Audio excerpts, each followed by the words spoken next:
Hi, I'm Tim Schools, President and CEO of Capstar Bank. Capstar Bank is excited to host this year's event, and I congratulate all honorees.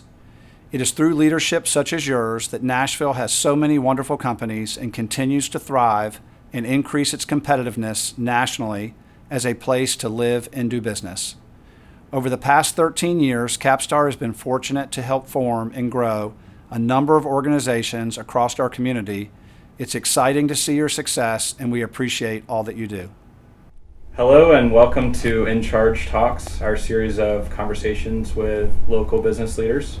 I'm Stephen Elliott, and I'm here with Christie Berger, an executive coach specializing in executive and leadership development. Hi, Stephen. Hi, Christie. Thanks for joining us. Thanks so much for the invitation. Yeah, so it's been a weird year, I'm sure, for your clients as well as everyone else. And so the first thing I wanted to ask you about is what has been the hardest part of this year for the executives that you work with? Well, I mean, that statement is almost an understatement, right? It's been a very difficult year, and I think we're still in the midst of seeing what the future is going to hold around that. This year has posed a lot of challenges for many of the leaders that I work with and the organizations that I work with. And, you know, that impetus of change that occurred in crisis leadership in what happened almost a year ago from where we are today was a really unique and novel experience. Organizations and leaders have been faced with challenge and pace of change acceleration, but the depth and the breadth and the speed at which the challenge that we faced this last year has been extremely unique. And so, you know, there are some universal aspects I think that people have experienced through this unique time that we've been in. At the same time, though, the challenge is different. You know, it's relative to the organization, the industry, the leader themselves, their level of experience. For some companies and leaders, you know, for example, going remote or leading from with a wide geographical disbursement was the norm already. So utilizing technology and leading from afar was an easy transition. The scale just increased around that. Not to say there wasn't challenges, because I think, you know, when this happened in, you know, March of last year, you know, the first thing was around safety and security. You know, safety of our employees, longevity, security around our business and how we were operating. So the challenges that leaders faced were similar in that. I think that concern, and because this was such at a unique experience and the level of that, it really kind of put people in a place of churn and turmoil in the beginning, and then making those leaders that were maybe more experienced or wired in a different way were able to step into the challenges differently and more effectively. Yeah, I was curious which type of leaders had the most success this year, and you touched on that a little bit. So which type of people thrived, if that's the right word, in this situation? Yeah, you know, that's a really good question. I think the leaders that did well and maybe even thrived in the midst of, you know, surviving are those that were able to kind of just pause. Even though in crisis leadership, you know, pausing is not the case. You need somebody that's going to be authoritative, make the hard decisions, and stabilize as much as we can when a lot of uncertainty is in the air. So those that were able to really thrive, I feel, are those that really were already in tune with understanding how to lead with compassion, connect and engage their employee base or those that they lead, depending on where they are in the organization. I think those with strong ability to connect and empathize were leaders that were already in a way positioned to do well in this, because this type of crisis that we faced really called on those skills and those traits of leading with compassion, leading with vulnerability. And some of the skills around that were effectively communicating, and one of the most important was being able to really listen. Listen for what is being said, listen for what is not being said. And so I think leaders that were already strong in that area were able to maybe accelerate in the way in which they were able to operate during those early days and staying on the pulse. At the same time, I think leaders that are strong and confident in their decision-making skills, because at that time, people were having to make decisions with very little information. I think those that could pause long enough to say, we have not been here before. I think so often, and what I find with the executives and leaders that I work with, is that when they're faced with a new challenge or an opportunity, they quickly go back, and a lot of times unconsciously go back to, how have I been here before? What's similar about this experience or this challenge or crisis that I can draw from? And so for really those leaders that could pause and recognize this was different, the scale was different. They couldn't just rely on past approach and thinking to lead through the novelty of what we were facing. You mentioned strong leaders being able to listen and show empathy to the people they work with. How was that accomplished from long distances? I'm sure that the leaders who were good at that were used to doing that in a room with a person. So how did they pivot to the long distance version of that? Yeah, early on, I think people were able to pivot pretty quickly, right? Because you don't really have a lot of time to think through that. They embraced the technology, which is a good thing, and this is a caveat, good thing because it expedited the use of technology in the way in which we operate and redefine work. But the thing around those that could connect, especially with that uniqueness for those that was truly something they had not had to do before.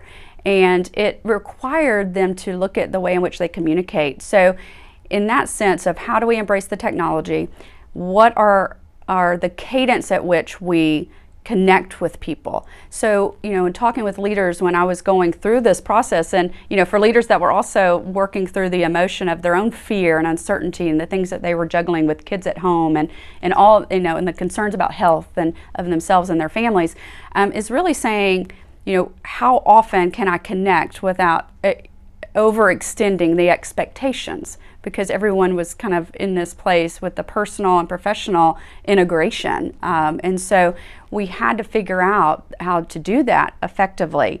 And so I think leaders that were able to do that and check in differently and almost embrace that this humanization of work and getting to a place where they checked in and said, how are you doing? It became less about the work itself and more around how are you as a person, as a human, and being able to connect with their teams, not just within themselves, but to also keep their teams connected to one another. So you had to look at what were the tools and technology how do we get up to speed on that if we weren't already used to that. I myself had to go through that too, so I understand. So once we got past the technology aspect, leaders had to get comfortable, and this is what we talked about before with some stylistically how people are wired, had to get comfortable with getting personal, right? And understanding the uniqueness of the personal circumstances. I mean, we had such a tumultuous year, and leaders had to go into places, into conversations, and stay connected in ways that they really probably never have been pushed to do so before. For some, that was easy.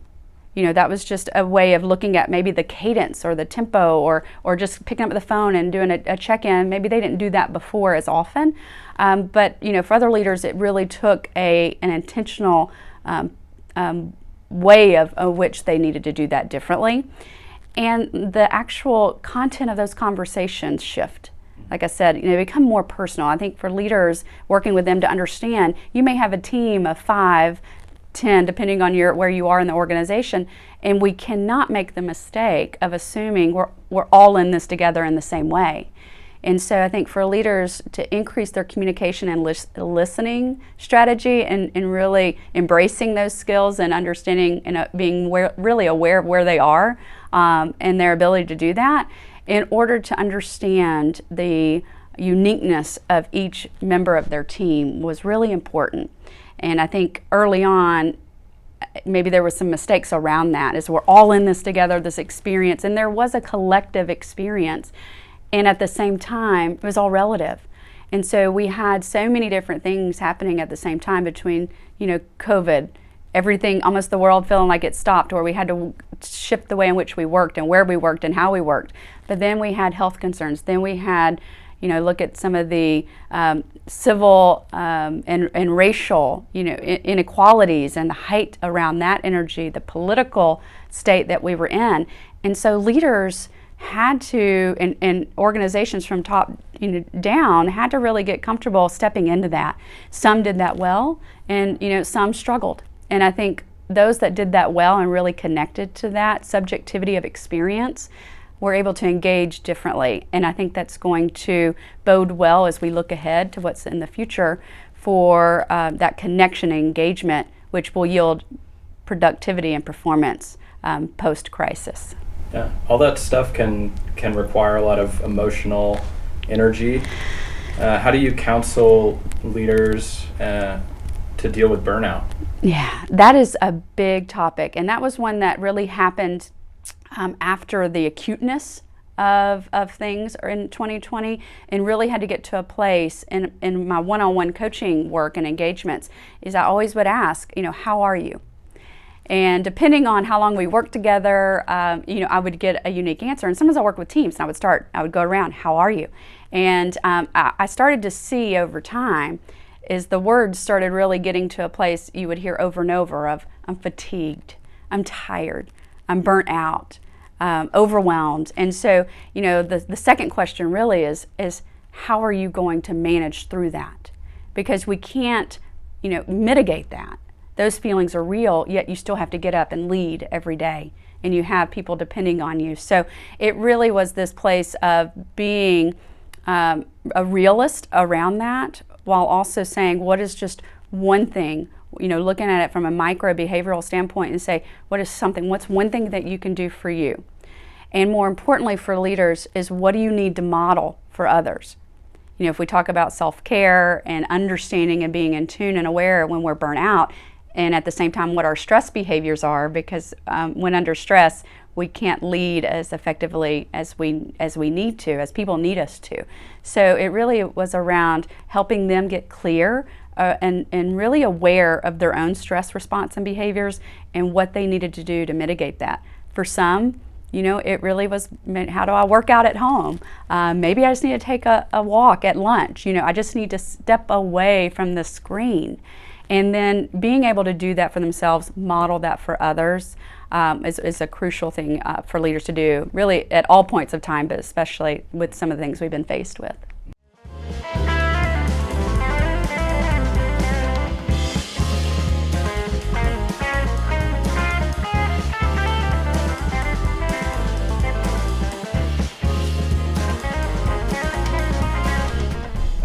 What changes to the way we work do you think we'll keep as we move forward? Yeah, I think that's still to be seen as well. But if I were to just kind of maybe pontificate around what that would look like and what I'm hearing and talking with so many different executives and leaders is that, we really are at this place, and I think this is a bonus, this is a good thing, is that we're redesigning and rethinking what does work look like? What does the workplace look like? How do we define what productivity means? So I think that is something that is a really a gift in the midst of all of this. And so, you're looking at the border in which, companies and leaders look for talent. I mean, there's no longer this geographical restraint that we had before. And also, I think the other around the humanization of work that I mentioned previously is that I think we're at a place to see those that we work with as a whole person and understanding the uniqueness of the individuals on your team and in your organization, and really creating policies and procedures around that support that increase that engagement, that really solidify the culture and the purpose within the organization and align it to those that are part of the organization. So I think between looking at how and where we work, and then in ways in which companies really connect with and engage with their people, I think those are things that I think are going to look different. in the new normal. And that those are things that I'm happy about. Of course, it goes without saying, technology. I think that's going to be, even more integrated into the way and accepted. And I think that is key. So you're going to have folks not traveling as much, being able to be more efficient and productive. And now that we've normalized those things, and not just normalized them, but we've proven that they work. There was always, not always, that's being a little bit too, I would say, not always, but I would say that, for some companies and organizations, there may have been resistance around that. The old paradigm around, you're the 9 to 5, or if I see you, that means you're being productive. I think those assumptions and paradigms, I think, are going to continue to dissipate. That said, though, what I hope is that the pendulum doesn't swing too far, because I think in my own just conversations is that we miss that engagement. There is something lost by being completely remote, so to speak. So what's the happy medium for your organization or your industry? It's really relative to that. And I think every organization will have to determine what that is for them. Do you think it's been easier to achieve that humanization of work because we see each other's kids or pets in the screen? Yes, and I love it. And I used to early on, you would hear, whether I be in like group facilitation calls or doing team coaching work or one-on-one work, when the cat would like crawl over the computer or in front of the computer, or the dog would be barking, or the kid would run in, everybody would go, "Oh, I'm so sorry." And I think it's what I see now is that, oh, it's okay. You have less of that. And I think that is a sign, kind of an informal, qualitative sign that there's this acceptance now. There's this, I get to see you in a different way. And underneath that allows us to build a stronger connection and trust when we understand each other more than just the work itself, which will ironically lead to stronger teams and more productivity and higher levels of engagement. So absolutely, bring on the dogs, bring on the kids, all of those things I think are welcomed, and that really is an indicator of that humanization of work. Do you think people are doing a good job of separating their professional lives and their personal lives, given that? I say yes, and depends, right? It depends on the culture of a company, depends on the leadership of the company. I think that is where that can either go one way or the other, and either contribute to the burnout, right? When there is no end to the workday, right? When leaders are modeling that there is no end to the workday, there's emails that go nights and weekends, and there's this maybe implicit expectation of being responsive. And so I think some of that will have to continue to shift a little bit in how we normalize that. And it really has to be a purposeful kind of conversation that needs to occur around what does our culture look like? How do we find the right balance? And for leaders within an organization, I think that goes into the concept around really understanding your team and your people. And I think if you're on the front end, can set up expectations, recalibrate expectations, and normalize what the cadence for communication and all of those things up front, it will be easier to do that. So, and I'll give you an example around that. I think, is that for a leader to say, if you get an email from me, now if they have to send it, right, discretion is key. If you get an email from me at 10 o'clock at night or on a Saturday, Sunday, I do not expect you to respond. I'd go even one step further, keep it in your draft and send it later, unless it's an emergency, right? So being able to set that as talking really openly around communication expectations and what that work-life balance and responsiveness needs to be, I think will go a long way. Great. Any final thoughts on the highs and lows of this year for you and your clients? There's been so many hills and valleys. I will say, I'm no different. I'm not immune to a lot of things that my clients are facing. I've faced loss of a family member and unexpected tragedies and sickness and all of the kids at home trying to work and no childcare or school being out and doing all of those things. And I think that's what we're all experiencing in different ways. I just say, for leaders to really embrace the vulnerability that is needed during this time with the confidence around that. We want to know our leaders understand the circumstances while also just humanizing their own experience and being able to embrace and bring people into that in the way in which they communicate, the ways in which they listen, and the way in which they make decisions around priorities, and knowing when to let something go, know when to shift a strategy, an initiative, or a project based on new information that's going to set your organization and those that you lead up for success. I think those will be some things that we'll continue to have to work through and monitor as we go. Great, thank you. Thank you. Thanks to Christie Berger for joining us. For more In Charge talks and for the rest of our Spring Quarterly magazine, go to nashvillepost.com and click on magazine. Thanks, and we'll see you soon.